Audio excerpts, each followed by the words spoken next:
Hello guys, Jack YouTube channel में आप सभी का स्वागत है दोस्तों। आज हम लोग चाइल्ड डेवलपमेंट एंड पेडागोजी, बाल विकास व शिक्षा शास्त्र पढ़ेंगे दोस्तों।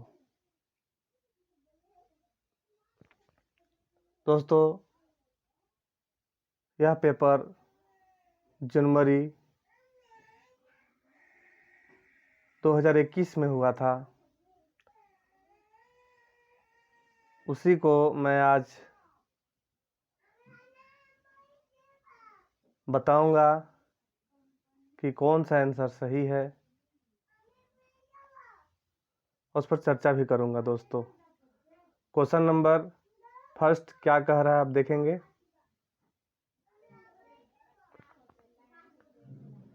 कक्षा में अर्थपूर्ण अधिगम को प्रोत्साहित करने के लिए अध्यापिका को क्या करना चाहिए।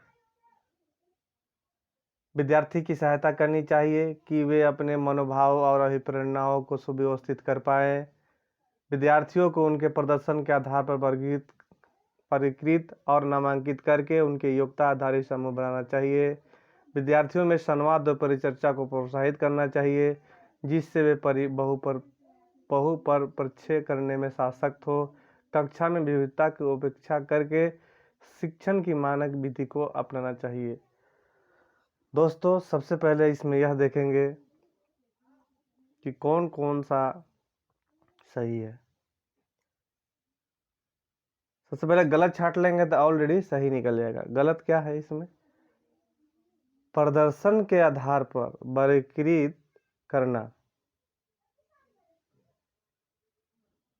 वर्गीकृत करना गलत है दोस्तों। उपेक्षा करना गलत है दोस्तों। इसमें दूसरा और चौथा गलत है दोस्तों। जिसका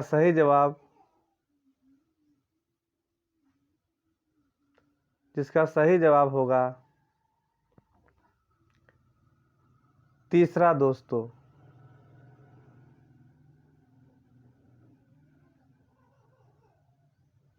नेक्स्ट देखेंगे दोस्तों, क्वेश्चन नंबर 2। प्रतिकूल परिस्थितियों और वंचित पृष्ठभूमि वाले अधिगमकर्ता को संबोधित करने के लिए निम्नलिखित में से कौन सी पद्धति प्रभावशाली नहीं है। इसमें नहीं खोजना है, नेगेटिव खोजना है दोस्तों। विद्यार्थी को संतुलित चुनौतीपूर्ण लक्ष्यों के लिए अभिप्रेरित करना और उपयुक्त शिक्षण सहायता उपलब्ध कराना, यह पॉजिटिव है। कार्यकलापों के लिए सहयोगी समूह बनाना और विद्यार्थियों को एक दूसरे का समर्थन करने के लिए प्रोत्साहित करना। अधिगमकर्ताओं से बातचीत करके उनकी आवश्यकता और उनके सम्मुख आई चुनौतियों को समझना, यह सही है दोस्तों। अधिगमकर्ता को विद्यालय के बाहर ट्यूशन जो है दोस्तों, यह नेगेटिव टैग वर्ड है। क्वेश्चन में क्या पूछा दोस्तों कि क्या नहीं है, इसलिए इसका सही जवाब 4 होगा। क्वेश्चन नंबर तीसरा दोस्तों, बच्चों के अधिगम में शारीरिक स्वास्थ्य और सांवेगिक अवस्था का कोई आपसी संबंध नहीं है कि कोई भूमिका नगण्य है, का कोई प्रभाव नहीं होता कि एक महत्वपूर्ण भूमिका है। दोस्तों, इसका सही जवाब है दोस्तों कि एक महत्वपूर्ण भूमिका है। क्वेश्चन नंबर नेक्स्ट, कक्षा में प्रभावशाली अधिगम के लिए वातावरण की रचना करनी चाहिए बजाय वातावरण के। दोस्तों, इसमें भयावह सुसाध्यक नहीं होगा, प्रतिस्पर्धक सुसाध्यक नहीं होगा दोस्तों। सहयोगिक प्रतिस्पर्धक कुछ ठीक है, प्रतिस्पर्धक सहयोगिक। प्रतिस्पर्धक जो है वो पहले आएगा, वो गलत है दोस्तों। कक्षा बजाय में प्रतिस्पर्धक आएगा, जबकि के लिए में सहयोगिक आएगा दोस्तों। कक्षा में प्रभावशाली के लिए सहयोगिक वातावरण की रचना करनी चाहिए बजाय प्रतिस्पर्धक वातावरण के। का सही जवाब होगा दोस्तों 3। क्वेश्चन नंबर नेक्स्ट, निम्नलिखित में कौन सा उदाहरण विद्यार्थियों को अधिगम के लिए अभिप्रेरित करने के लिए प्रभावशाली पद्धति है?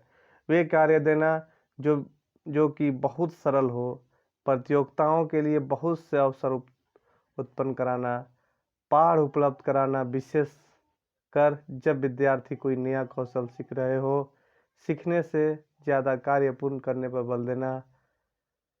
दोस्तों इसका सही जवाब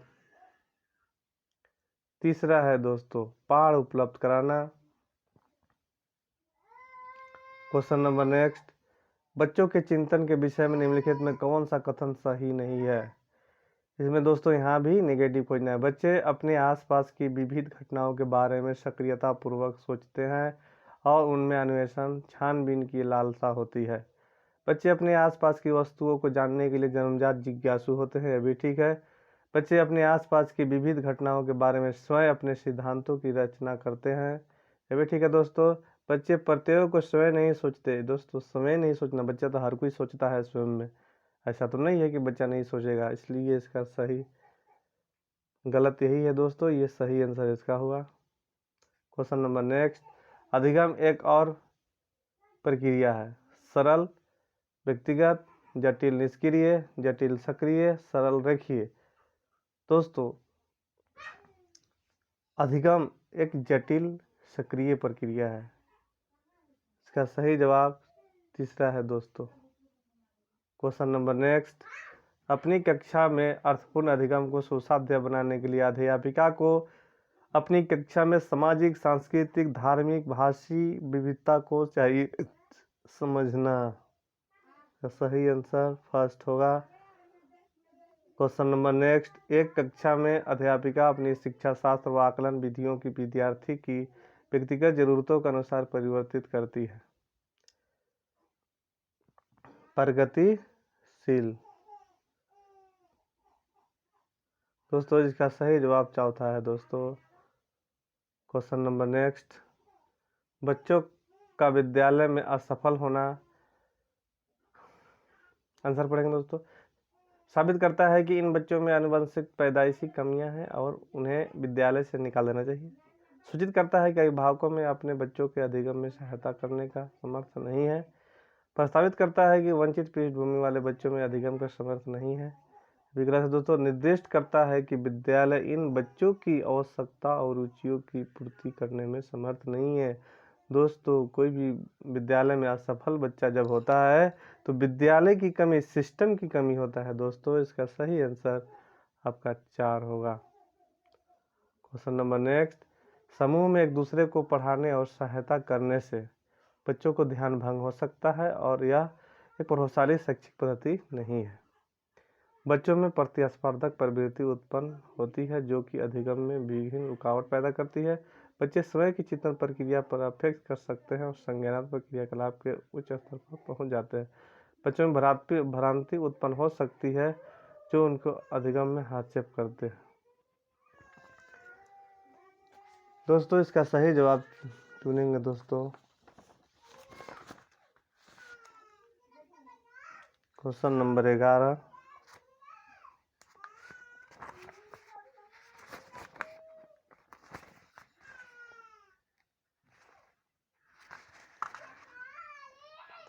इसका जवाब देंगे दोस्तों। इसका सही जवाब दोस्तों चौथा है दोस्तों, बच्चों में भ्रांति उत्पन्न हो सकती है।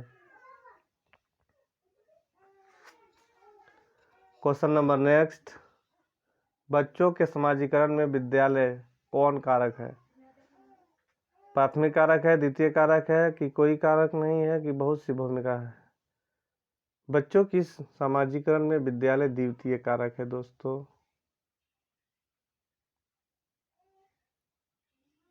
क्वेश्चन नंबर नेक्स्ट, निम्नलिखित में से किस मनोवैज्ञानिक ने प्रस्तावित किया है कि बच्चों का चिंतन गुणात्मक रूप से वयस्कों की अपेक्षा अलग होता है? Herbert Gardner, Lawrence Kohlberg, Jean पियाजे, लेविन्स्की।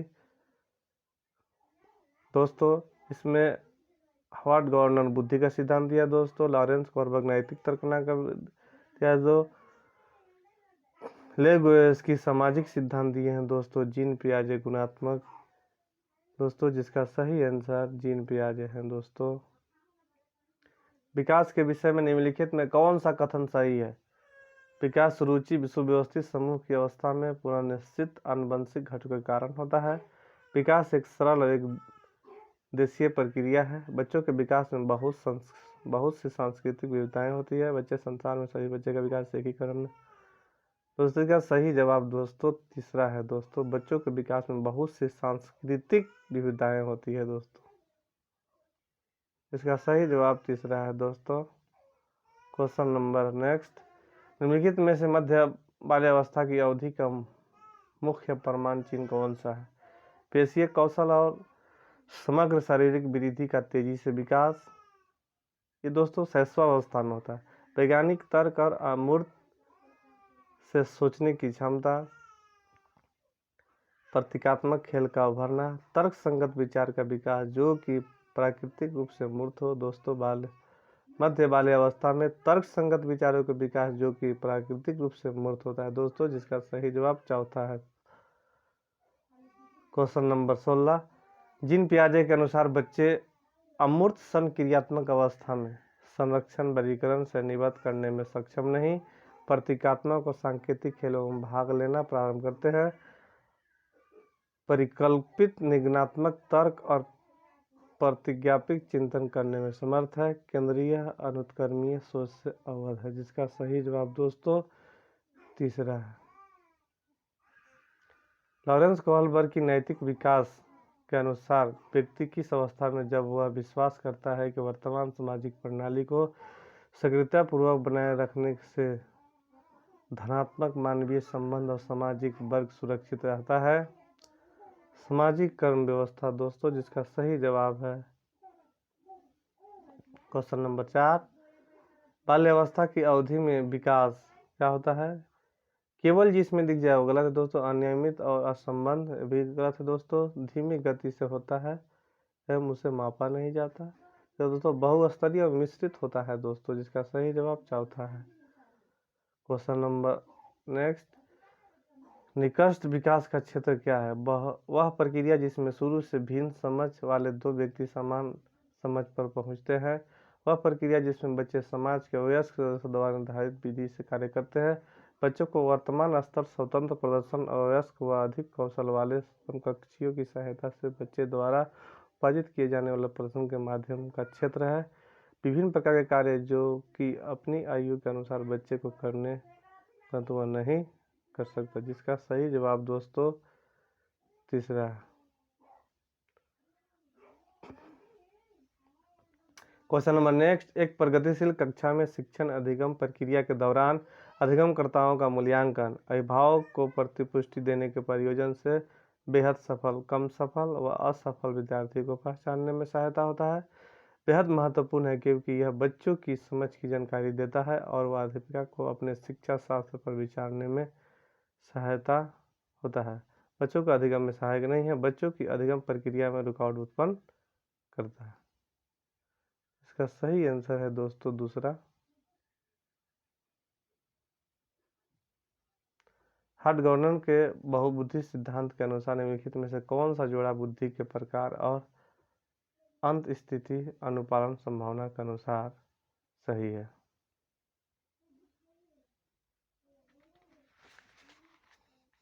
दोस्तों इसका सही जवाब ढूंढेंगे दोस्तों।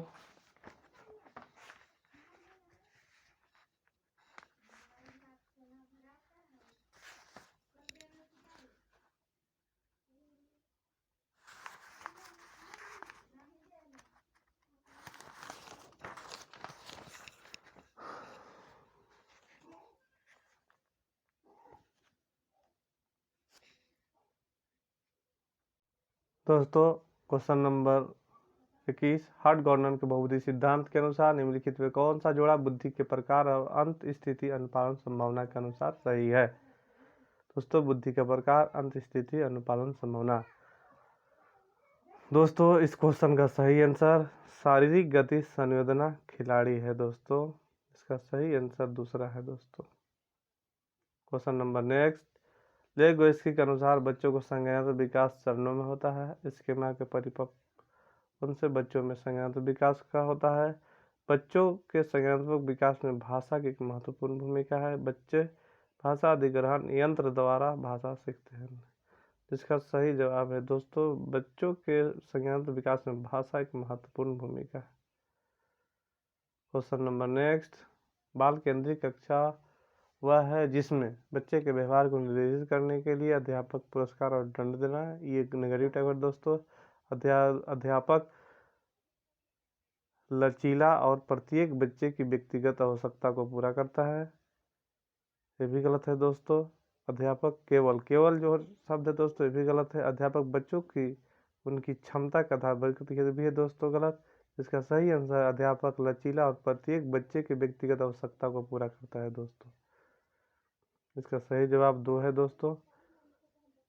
किस मनोवैज्ञानिक के अनुसार बच्चों के संज्ञानात्मक विकास में सांस्कृतिक करण एक महत्वपूर्ण भूमिका निभाता है? Albert Bandura, B.F. स्किनर, लेओ गोत्स्की, जीन पियाजे। जिसका सही जवाब है लेओ गोत्स्की दोस्तों। कक्षा में सभी लिंगों में जेंडर विविधता कम करने और विकास के विस्तार की संभावना को बढ़ाने के लिए प्रभावशाली पद्धति कौन सी है? एक लिंग के योग्यता समूह बनाना, क्रियाकलाप के लिए मिश्रित लिंग समूह बनाना और विचार विमर्श को प्रोत्साहित करना। लिंग के जैविक अंतरों की उपेक्षा करना गलत है दोस्तों। समाज में चित्रित लिंग भूमिकाओं को प्रबल करना गलत दोस्तों। जिसका सही जवाब दूसरा है दोस्तों। क्वेश्चन नंबर नेक्स्ट, अध्यापक को कक्षा में बहुभाषिकता को समझना चाहिए। एक समस्या, एक व्यवस्थागत मुद्दा, एक गुण और साधन, एक रुकावट दोस्तों। एक गुण और साधन दोस्तों। इसका सही जवाब तीसरा है दोस्तों। क्वेश्चन नंबर नेक्स्ट, प्रतिभाशाली और सृजनात्मक बच्चों की आवश्यकता को किस प्रकार संबोधित किया जा सकता है? प्रश्न हल करने के लिए विशेष निर्देश उपलब्ध कराकर, रटने पर आधारित परीक्षा देकर, चुनौतीपूर्ण कार्य और निरस्ता दूर करने के लिए क्रियाकलाप देकर, वे प्रश्न देकर जिसमें अभिमुखी चिंतन की आवश्यकता हो दोस्तों। जिसका सही जवाब तीसरा है दोस्तों, चुनौतीपूर्ण कार्य। क्वेश्चन नंबर नेक्स्ट, वैफल्य बच्चों की पहचान किस प्रकार की जा सकती है? उनके पढ़ने और लिखने की कौशल को विश्लेषण से, उनकी जटिल व उच्च स्तरीय समस्या को हल करने की क्षमता का आकलन करके, उनके सामाजिक और सांस्कृतिक संदर्भ को जानकर, पूर्व शारीरिक स्वास्थ्य परीक्षण करके। जिसका सही जवाब है दोस्तों, उनके पढ़ने और लिखने की कौशल के विश्लेषण करके। क्वेश्चन नंबर नेक्स्ट, आंशिक दृष्टि वाले विद्यार्थी के लिए निम्नलिखित में से कौन सी अधिगम सामग्री उपयुक्त नहीं है? बोलती पुस्तकें, स्पर्शीय सूचनाएं पट, ये ठीक है दोस्तों। छोटी मुद्रा वाली कार्य शीट, ये गलत है दोस्तों। इसका सही जवाब दूसरा है। क्वेश्चन नंबर नेक्स्ट, समयोचित कक्षा के पीछे अंतर्निहित विचार है। अलग अलग अक्षमता वाले बच्चों के लिए विशिष्ट शैक्षिक संस्थानों का प्रावधान करना, दार्शनिकता की सभी बच्चों को नियमित विद्यालय में समान शिक्षा पाने का अधिकार है, बच्चों को उनकी योग्यता के आधार पर पृथक करना, व्यावसायिक प्रशिक्षण करना, बच्चों की अक्षमता के आधार पर उनकी सीमाओं की पहचान करने के लिए उन्हें नामांकित करना।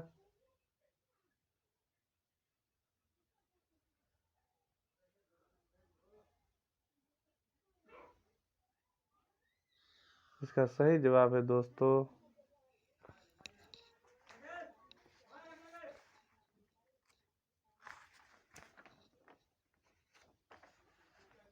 इसका सही जवाब दोस्तों दूसरा है दोस्तों।